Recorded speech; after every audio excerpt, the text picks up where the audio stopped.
एक बार मैं अपने एक मित्र का तत्काल कैटेगरी में पासपोर्ट बनवाने पासपोर्ट ऑफिस गया। लाइन में लगकर हमने पासपोर्ट का तत्काल फार्म लिया और फार्म भर भी लिया, लेकिन अब तक काफी समय हो चुका था और अब हमें पासपोर्ट की फीस जमा करनी थी। परंतु जैसे ही हमारा नंबर आया तब तक बाबू ने खिड़की बंद कर दी और कहा कि समय खत्म हो चुका है, अब कल आइएगा। मैंने उससे बहुत मिन्नतें की और उससे कहा कि आज पूरा दिन हमने खर्च किया है और बस अब केवल फीस जमा कराने की बात रह गई है, आप कृपया फीस ले लीजिए। लेकिन बाबू और बिगड़ गया, कहने लगा कि आपने पूरा दिन खर्च कर दिया तो उसके लिए वो जिम्मेदार है क्या? अरे सरकार ज्यादा लोगों को बहाल करे, मैं तो सुबह से अपना काम ही कर रहा हूँ। खैर, मेरा मित्र बहुत मायूस हुआ और उसने कहा कि चलो अब कल आएंगे। मैंने उसे रोका और कहा कि थोड़ा रुको, एक और कोशिश करके देखता हूँ। बाबू अपना थैला लेकर उठ चुका था। मैंने कुछ कहा नहीं, बस चुपचाप उसके पीछे हो लिया। वो एक कैंटीन में गया, वहाँ उसने अपने थैले से लंच बॉक्स निकाला और धीरे धीरे अकेला खाने लगा। मैं उसके सामने की बेंच पर जाकर बैठ गया। मैंने कहा कि तुम्हारे पास तो बहुत काम है, रोज बहुत से नए नए लोगों से मिलते होगे। वो कहने लगा कि हाँ, मैं तो एक से एक बड़े अधिकारियों से मिलता हूँ। कई IAS,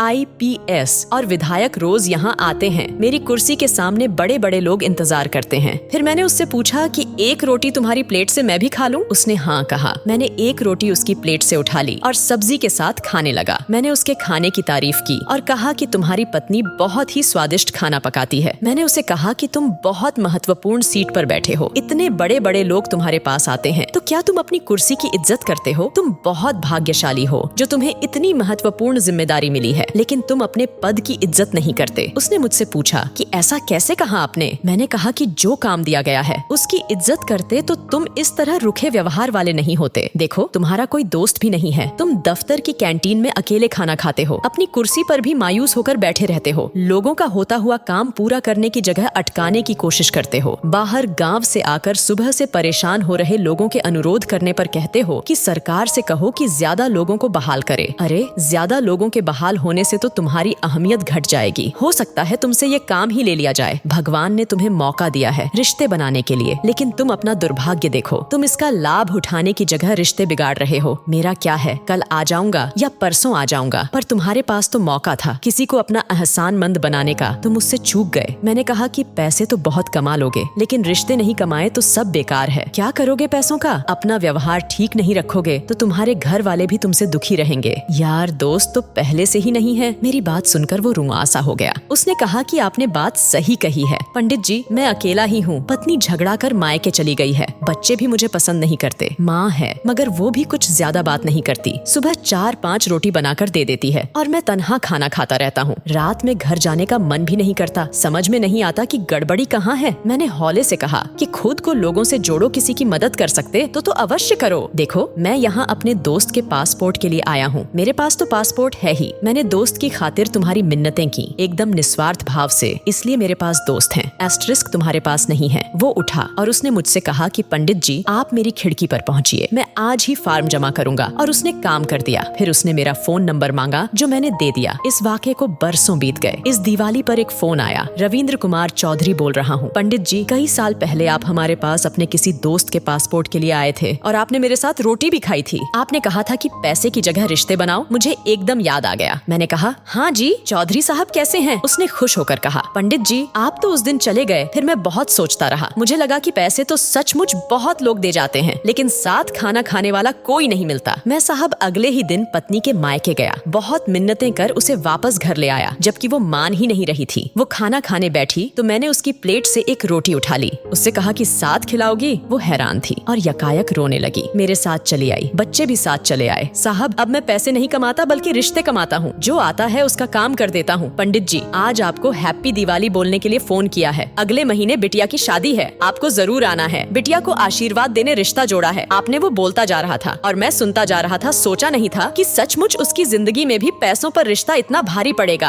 आदमी भावनाओं से संचालित होता है, कारणों से नहीं। कारण से तो मशीनें चला करती हैं। ये पोस्ट बहुत समय पहले मैंने लिखा था, आज आप सबके बीच दोबारा रखा हूँ। अच्छा लगे तो अपने मित्रों के साथ शेयर करें, हो सकता है कि फिर कोई रिश्ता नए सिरे से जी उठे। पोस्ट पसंद आए तो कृपया पोस्ट को लाइक एवं फॉलो करें, साथ ही साथ कमेंट में अपना सुझाव भी व्यक्त करें।